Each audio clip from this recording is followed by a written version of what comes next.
매일 말씀 10분 강론, 오늘은 사순 1주간 수요일입니다. 루카복음 11장 29절에서 32절입니다. 그때 군중이 점점 더 모여들자 예수님께서 말씀하기 시작하셨다. 이 세대는 악한 세대다. 이 세대가 표징을 요구하지만 요나 예언자의 표징 밖에는 어떠한 표징도 받지 못할 것이다. 요나가 니네베 사람들에게 표징이 된 것처럼 사람의 아들도 이 세대 사람들에게 그러할 것이다. 심판 때에 남방 여왕이 이 세대 사람들과 함께 살아나 이 세대 사람들을 단죄할 것이다. 그 여왕이 솔로몬의 지혜를 들으려고 땅끝에서 왔기 때문이다. 그러나 보라, 솔로몬보다 더 큰 이가 여기에 있다. 심판 때에 니네베 사람들이 이 세대와 함께 다시 살아나 이 세대를 단죄할 것이다. 그들이 요나의 설교를 듣고 회개하였기 때문이다. 그러나 보라, 요나보다 더 큰 이가 여기에 있다. 주님의 말씀입니다. 그리스도님 찬미합니다. 네, 요나의 표징. 오늘 복음에서 주님께서는 이 세대는 악한 세대다 하고 말씀하시죠. 이 세대가 표징을 요구하지만 하고 말씀하시죠. 우리는 매일의 삶에서 많은 표징에 직면해 있습니다. 운전을 할 때 특히 도로에서 신호등은 소통의 표징이죠. 어린이가 있는 표지판은 학교가 가까이 있다는 것을 말하죠. 저도 운전하다 보면 코이션 해서 스쿨 존이라고 하는 그런 어떤 소식도 주고 경고도 주고 있죠. 또한 손짓으로도 많은 표징들을 우리가 말하고 있습니다. 성경에서도 하느님께서 표징을 통해서 인간에게 계시하고 말씀하셨죠. 구약에서는 큰 표징들로 가득 차 있습니다. 또 표징의 이 이야기가 아브라함에서 시작해서 하느님께서 당신 백성을 지켜주시고 보살펴 주시며 징표로 그들을 인도하십니다. 그런데 오늘 복음에서 유다인들이 예수님께 표징을 요구한다면 무슨 의도를 가지고 그런 걸까? 우리가 물어볼 수가 있는 것이죠. 이렇게 악한 세대가 표징을 요구하지만 요나 예언자의 표징밖에 어떤 표징도 받지 못할 것이다. 그렇게 말씀하십니다. 이것은 다음과 같은 비유로 말할 수가 있겠죠. 학교에서 교수가 설명을 하는 것을 학생이 듣지 않고 있다가 수업이 끝난 다음에 그렇죠? 그 학생은 교수에게 간단하게 다시 반복해서 설명할 것을 요구하는 것과 같은 것일 것입니다. 우리 역사 전 생애를 살면서 하느님의 학교에서 말씀을 듣고 있는 것이죠. 이처럼 하느님께서 히브리인들을 인도했듯이 하느님의 섭리는 하루하루 우리를 인도하십니다. 무슨 표징이 이제 하느님께서 존재하신다는 것을 요구할까요? 예수께서는 유다인들에게 새로운 징표가 도착했다고 설교합니다. 하느님에 의해 인도된 사람, 그 사람은 죽음과 파멸에서 해방된 그러한 구원을 받는다는 설교를 한 것이죠. 하지만 주님 앞에서 계속 도망가는 사람들도 구원으로 인도될 것이라는 희망을 표징하는 것이 바로 이 요나의 징표 표징입니다.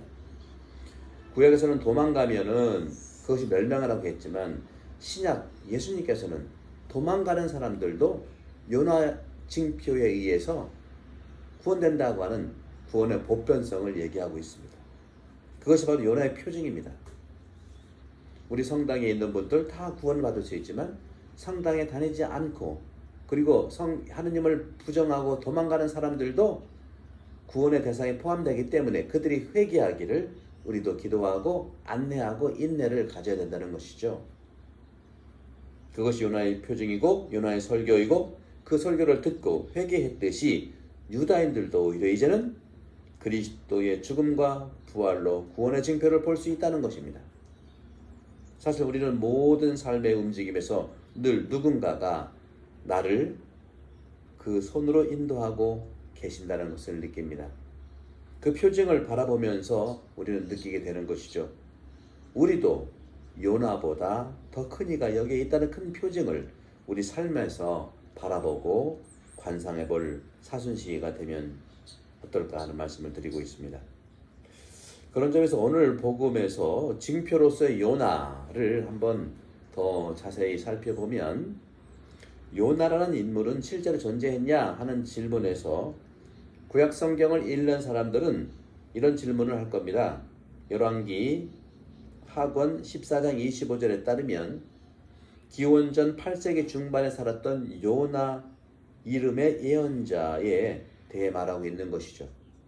아마도 요나서 저자는 옛 예언자 이름을 빌려온 것이 아닌가 하는 그런 생각을 해봅니다. 현대 성서 주석가들도 매우 단순한 모양으로 요나의 성격과 존재에 대해서 대답을 하고 있는데, 바로 요나라고 하는 것은 우리 복음서에 많은 도망갔다가 돌아오는 회개의 대상자들이 되겠죠. 포도원 주인의 아들을 죽인 나쁜 종들, 마태복음 21장 33절에 41절. 그리고 부자와 가난한 라자로, 루카복음 16장 19절에서 31절. 또는 돌아온 아들, 루카복음 15장 11절에서 32절. 여기에서 나오는 바로 요나의 모습이 아닌가 하는 것을 얘기할 수 있겠습니다. 회개에서 돌아오는 사람을 말하는 것이죠. 요나서 안에서 요나의 생각에 따르면 모든 히브리 종교인들이 다시 생각해야 하는 것이 있는데, 다시 인지해야 되는 것이 있는데, 바로 그것은 유배 이후에 히브리인들이 예루살렘 성전을 중심으로 모이게 되었고, 그들 마음에 같은 나라의 민족성을 키우며 이방 민족들을 흩어지게 한다는 생각이었어요. 결국 요나서는 복음과 비유적으로 이해되는 이야기입니다. 이처럼 실제 일어났던 이야기라기보다는 우리 안에 존재하고 우리가 깨달아야 하는 어떤 창조적 의미, 신화적 의미, 그런 메시지가 될 수 있습니다. 오늘 복음에서 말합니다. 요나는 니네베에서 설교하기를 거절한다. 네. 우리 유대인들만 구원받아야 하는데 왜 이방인들이 구원돼야 되는 얘기를 심통이기 때문에, 성당에 나오는 사람만 구원받아야지 성당 안 나오는 사람 구원받아야 되냐, 그런 것과 유사할 수 있겠죠. 요나가 설교를 거절한 것은 다른 자들이 봉쇄당하고 제지당하는 것을 원하는 내면의 부정을 그리고 있어요. 나만 살아야겠다 하는 그런 것이죠. 다시 말하면 요나는 하나님의 축복이라는 것은 동족 히브리 사람들에게만 내리는 것인데 어째서 이방인들에게 그 축복이 가능하냐 하고 묻는 거예요. 저 원수들은 정말 멸망해야 되는데, 이렇게 묻고 그것에 저항합니다. 히브리 사람만이 참 하느님의 계시를 소유한 사람들로서 일치된 민족이 아니냐 하는 것이죠. 어쩌면 오늘 우리에게도 던지는 질문입니다. 나의 것, 우리의 것, 우리의 집단, 내 가정, 내 나라, 우리나라. 비행기 타고 가서 하늘에서 보시면 나라 경계가 안 보이죠. 누구 겁니까? 우리 모두의 것이죠. 그것이 이 코로나를 이겨낼 수 있는 가치입니다. 구약의 예언자들 이사야, 예레미야, 예제키엘 모두는 이방인들을 향해서 예언자 요나와 같이 하느님의 징벌을 청하고 있습니다. 그들은 자기들이 하느님의 선택된 민족, 선민임을 말하면서도 오히려 아이러니하게 성전을 더럽혔던 것이죠. 하지만 하느님은 그들의 생각과 다릅니다. 이것이 우리는 사순시기에도 찾아봐야 될 근거입니다. 내 생각이 아니라 하느님의 생각은 다르다. 하느님께서는 이방인들의 악의를 벌하시기 원하시는지, 그들이 멸망하기를 원하시는지, 그것이 아니라는 것이죠. 하나님께서 바라시는 바는 그들의 회개이지 징벌이 아닙니다. 우리에게도 마찬가지죠. 이 때문에 하나님께서는 니네베 사람들에게 회개할 것을 선포하도록 요나를 부르신 겁니다. 교회 역사에서 5세기 초 유럽 북쪽에 강력한 힘을 가지고 있던 바르바리 민족들이 있었어요. 현재 독일 계통 게르만 민족들이죠. 그 민족이 로마 제국을 징벌하기 위해서 총동원령을 내렸습니다. 그리스도인들은 무력으로, 그때 로마 제국은 그리스도인들의 세력이었죠. 종교가 국교화됐기 때문에. 따라서 그리스도인들은 무력으로 바르바리인들과 대항하지 못했습니다. 하지 않았습니다. 그리스도인들이 그렇게 했다는 것이죠. 다시 말하면 힘과 무기와 공격 앞에서 교회는 아무런 힘이 없던 겁니다.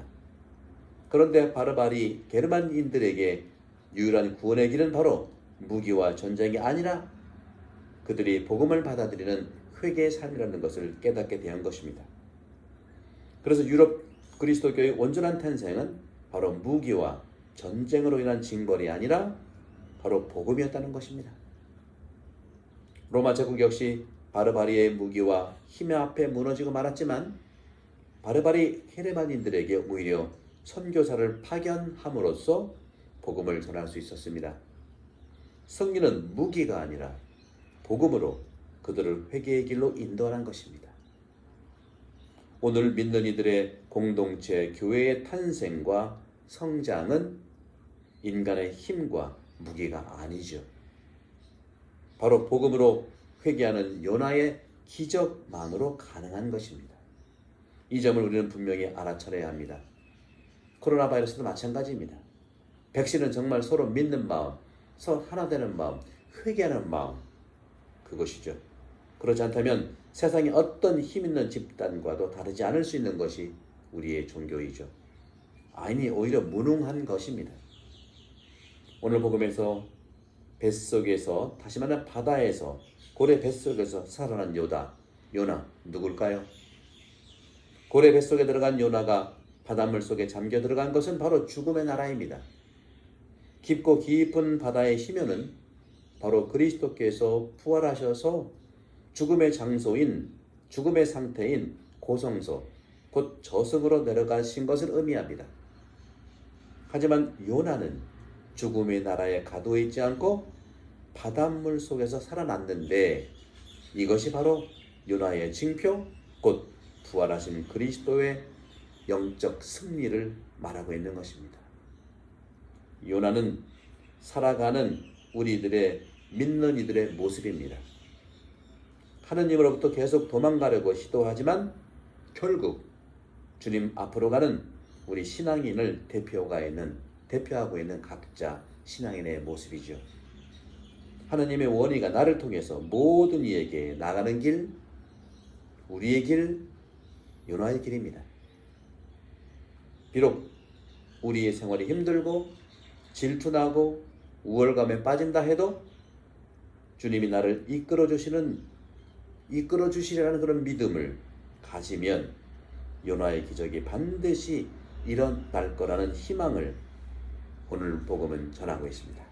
여러분, 사순식이 이러한 마음으로 회개하는 마음의 복음을 내 안에서 이루어지기를 바라고 축복이 모든 이에게 나눠지기를 간목합니다. 성부와 성령 하나님께 여러분 모두를 간목합니다. 감사합니다.